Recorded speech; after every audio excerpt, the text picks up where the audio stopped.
And talking about the big one, yes, India are back again. They've had a few days to think about it. There's been a bit of rain around Southampton, but that weather's clearing. And now they're going to be taking on Afghanistan at the Hampshire Bowl, the Rose Bowl, call it what you like.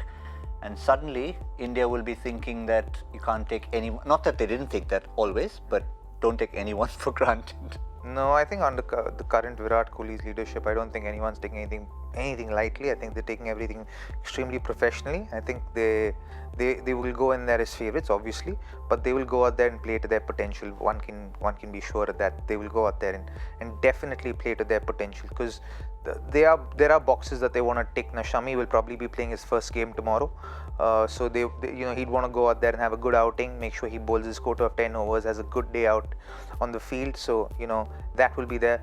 KL Rahul will want to get used to that position a little bit more, score a lot more runs going ahead into the tournament. So I'm really looking forward to both of these performances, because I think they'll really want to go out there and make an impact.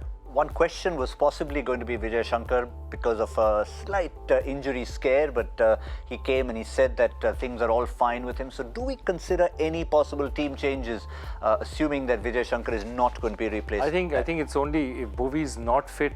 In any case, even Bhuvi is 50% fit, I don't think they'll risk it. Yeah, I think Shami will almost certainly play tomorrow. And yes, the only other thing I can think about they might look at is, just like they want to try out KL Rahul, I mean, Vijay Shankar, where he's bat, will they put him at 3, give him a bit of a run, allow him to maybe get an opportunity to bat, because he's the guy who haven't tested out, and they'd like him to also get some time under the belt, get something there. So no real, changes in the 11 other than the obvious ones, but if anything, up and down is what you'd want to look at. No, I don't think they'll be looking at too many changes. I think they've made the changes that they've had to in the previous game. Now it only would be from player to player. I think they would go with more, like for instance, Bhuvi's injury. If he's even, like, I agree with Joyda, if he's even 50% fit, I think they would essentially go with Shami to make sure that Bhuvi is fit for the forthcoming matches. What about Afghanistan, the team in strife, the team in turmoil? Can they do something? Can they be inspired by the Sri Lankan victory over England and say that if they can, we can too? Their last outing was against the same team that Sri Lanka beat, and they didn't put on a bad show. Yes, they had too many runs to chase, but they actually batted out their 50 overs, and that'll at least give them some confidence going to Southampton. Let's have a look at their lineup. How they would have wished that things hadn't gone wrong. Mohammad Shahzad was still there. He can always be an X factor, but do you think Hazratullah Zazai, assuming there's no fitness issues, just gives them that impetus up front?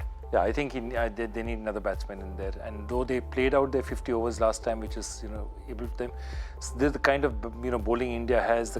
I think they'd probably pick one more batsman.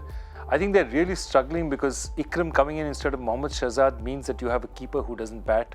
And that's a real problem for them. Bat, Joyda. He actually opens the batting, but I don't know if he's been opening here. He was batting at 8 or 9. He's batting, I think, down the order. He's a pretty decent batsman. He actually opened in the Under-19 World Cup that just happened. So I'm pretty certain, and he even got a 50 there opening the batting against the Australians. Okay, then I've got something wrong, but it's fantastic. Batsman, but I don't know what. I definitely would like Zazai to be there, but where would you accommodate him is the question.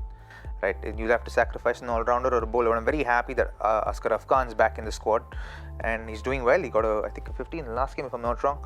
And he's someone who's done well, so he's got a point to prove as well, because they've left him out of the side after removing him as captain. So I think he's really doing well. I think he will inspire a lot of the other guys to perform well as well.